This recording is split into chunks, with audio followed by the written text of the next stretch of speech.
It's a new episode. This time around, we are going to focus back on drawing. We've been doing a lot of crafting, but we've recently just got back into drawing and some painting, and that's what I'm going to be bringing you more of today. So we are going to do a creative thinking exercise. So this is meant to be really loose and fun and bring something unique into the world from your brain. So what we're going to do first is draw out some geometric shapes. So I'm talking about circles, squares, triangles, hexagons, those sort of shapes that we can identify. And we are going to turn those into some characters. Then the next step will be creating organic shapes.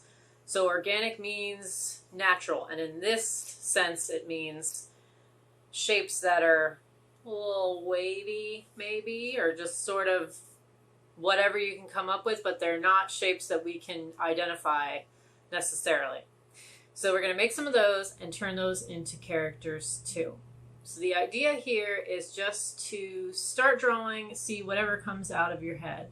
Think about it like when you look up into the clouds and you try to figure out what a shape looks like, or maybe you just see it right away and say, oh, it's a bunny.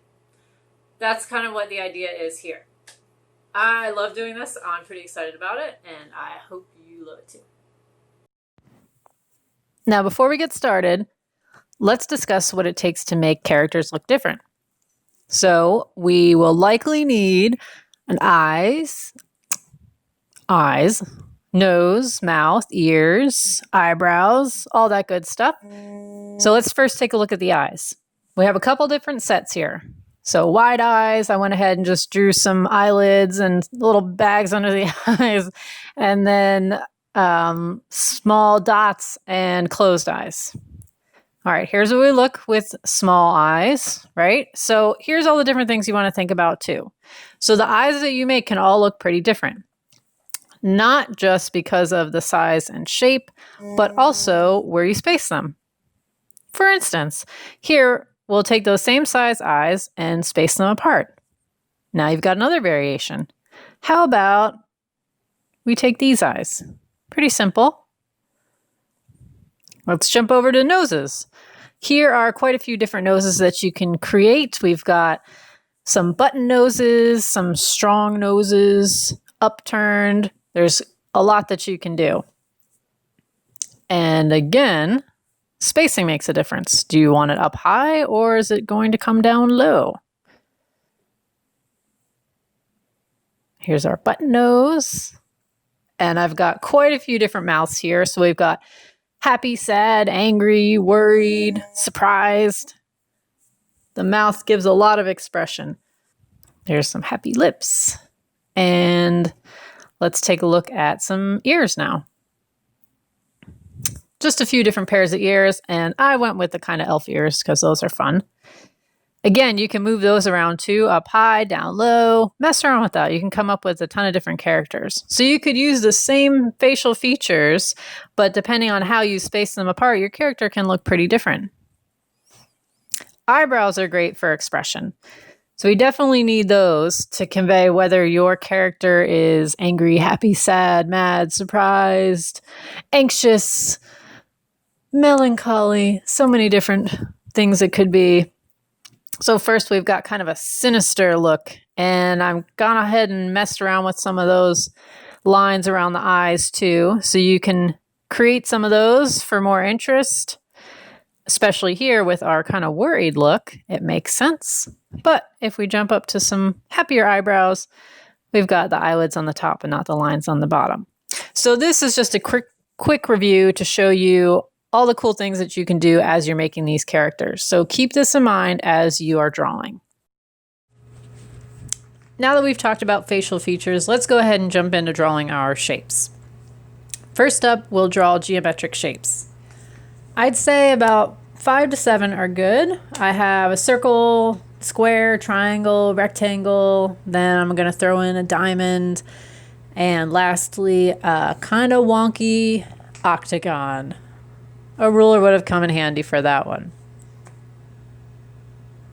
Now pick one to start, and let's start filling in some features.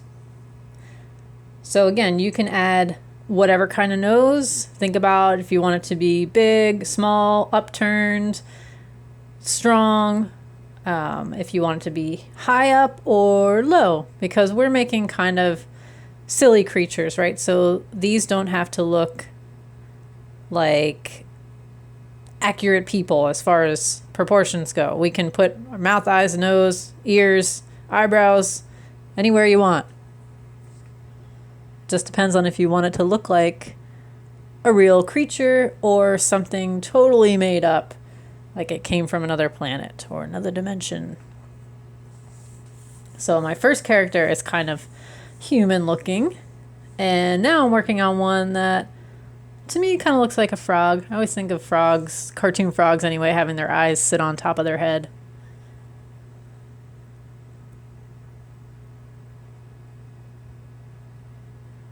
And this frog's maybe a little bit annoyed or angry.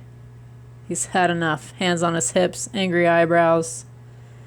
All right, triangle. I'm thinking I'm going to go with a kind of rodent. So they have small eyes and big ears, usually. I'm going to make this one happy. And I'll figure out how to put the paws where they make sense on this triangle, since mice usually aren't triangular shaped. Not that I've ever seen anyway. So I'm going to try to make this look like one, even though it's not very realistic. All right, let's jump over here to our rectangle. I love drawing aliens and robots. So I'm going with the robot on this one. And you can see the bottom eyelid makes it look like there's something intense happening, right? Either it's worried or shocked. That kind of gives it some extra emotion, and that big open mouth kind of screaming and wavy arms. You get the whole idea. So all these different things indicate that this robot is upset in some manner. If it can feel upset, I don't know. Artificial intelligence, you tell me. All right, what are we going to do with this one? It also helps sometimes, although not so much with our geometric shapes, but turning the paper around a little bit. If you can't see something coming out of a shape from one direction, it can help to just kind of move it around and see if it looks like something to you from another angle. So this one, especially since I made this one sort of lopsided, I'm going to make my character lopsided. So these ears are not in line with each other. I'm going to make one small eye and one big eye, and some kind of worried eyebrows, and a worried mouth. Oh no! And a couple little crazy hairs. All right, so that's it for our geometric shapes. Let's move on to our crazy organic shapes. So for these, I am just filling in, not really thinking about what I'm doing. I'm just sort of moving my hand around and creating some shapes, because you don't really want to think about what this is supposed to look like. Just draw some crazy shapes wherever your hand moves. However, just try to connect it so it's a closed shape. Then we'll go in and figure out what it's going to look like. Now, it's not always going to look like anything. Sometimes I start these and I don't really have anything in mind. I just start drawing little pieces of it. Then I decide, I don't know what this is. It's just turning into something nuts. So that's kind of how this one is going. I feel like this looks like a big nose and a snout. That looks like an ear. But originally this part looked like a tongue. So I'm making that into a mouth. And this character is sort of like a two-face. So we've got a face over here, and then it's got a face coming out the side of its head, sort of, depending on which way you want to look at it. But I don't really know what to do with that one. I feel like I've kind of maxed that out. So I'm going to move on to another character and see what I can come up with. I feel like this has a rooster vibe to it. We've got a pointy beak and some other essential stuff. And this guy is kind of rocking. There's our rooster. All right, now this one, I'm not really seeing it from this angle. Not so much from this angle. I feel like there's another bird here, but we just did a bird, so let me see what else I can make out of this. that kind of looks like a spike. So that makes me think of dinosaurs or reptiles. So I'm going to put spikes all down the back. And my character now is holding something. She's got a lollipop. And now I'm going to make some kind of hoof, sort of toenails, some lines for our arm and our leg. And we'll go ahead and give this dinosaur a face. She's pretty cute. All right, now this one. There's not much going on in this shape. So I'm just going to start filling in, not really thinking about it. I'm just making some eyes. And now that I have the eyes in, I kind of feel like this person has some big old hair like Elvis. Some wavy, cool hair. And because their eyes are far apart, wow, I'm going to make their nose wide so that it makes sense proportionally. Okay. See, it even works with cartoons. All right, this one is a bird. Now, I'm doing this a little bit differently because now I'm kind of making some overlapping features. I have that head sort of overlapping into the body. So we're getting into some sort of weird angles. This can get a little complex, so you don't have to do it quite like this, but this can give you some ideas. All right, that is my first round. Now, I haven't come up with any characters that I'm really in love with just yet. So, trying to embellish on this one a little bit more, see if I can come up with anything else interesting. But I've decided to just start a whole new sheet because these are really fun to do anyway. And a lot of times the ones that you start with are kind of like a warm-up for your brain, especially if this is your first time doing this exercise. It's like when you play certain games and you get really good at them because your brain sort of gets used to it, kind of has that brain muscle memory. So this sort of works the same, is it trains your brain to start thinking in this way. All right, now this kind of looks like a spiky lion's mane to me, the hair, and has a little bulbous body. So I'm going to go with that idea.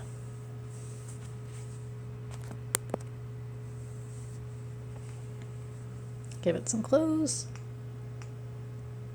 Cat eye, sort of. And make that look more like hair. All right, moving on. This is a funky one. And that's kind of a big headpiece. We've got an arm in there, maybe a tail, eye. And to me, this is starting to look a little walrusy. That's not really a word, but this time for this video, it is. All right, now I'm gonna try to make this hat or headdress look a little bit more interesting. All right, but that's it.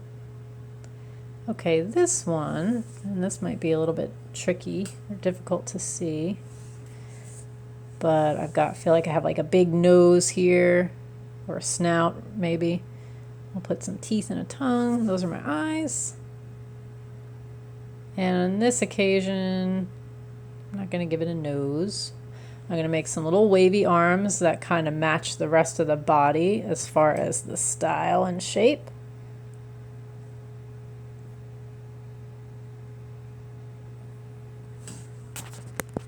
And we'll put some little spikes in there. Next character. So at this angle, I feel like those bottom spikes are kind of like feet, so I'm going to make the head up top. That first shape is for the eye, and now these feet are kind of more like fins. Go ahead and add a pupil here. And some lips, so kind of fishy. And of course we need that top fin.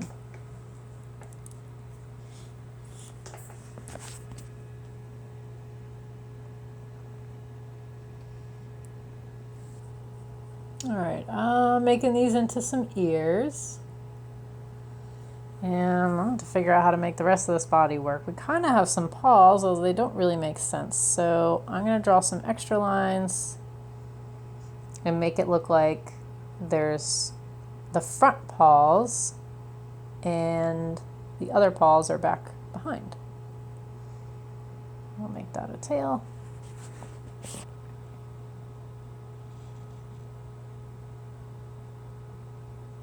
little nose. And now I've got some pointy ears, so I feel like that's sort of cat-like. I'm gonna go in that direction. This cat's a little bit in a bad mood. Or just an evil grin. Mwahaha.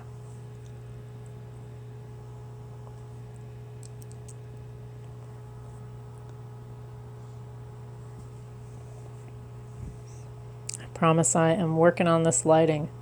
I definitely thought marker would show up better, and it does, but still tricky with the lighting here. So my cat has a little extra character. It's got a top hat and some interesting clothing. I'll go ahead and add some paws in there so we have a better idea of what it actually is, and a belly. Now you should have some finished characters. If by chance you didn't come up with one or two that you like, keep doing this. Try it again a couple times until you come up with something you really like. A lot of times it does take quite a bit of practice and getting your brain into a certain mode of thinking to get to what you really want. But the idea here is to just not think too much about it. Just draw. Don't think too much about what it's supposed to look like in the end. It's just about creating. So what I want you to do is when you're done with these drawings, however many you make, hold on to them, because next time we are going to choose our favorites and I'm going to show you something else that we're going to do with them. So hang tight. I'll see you next time.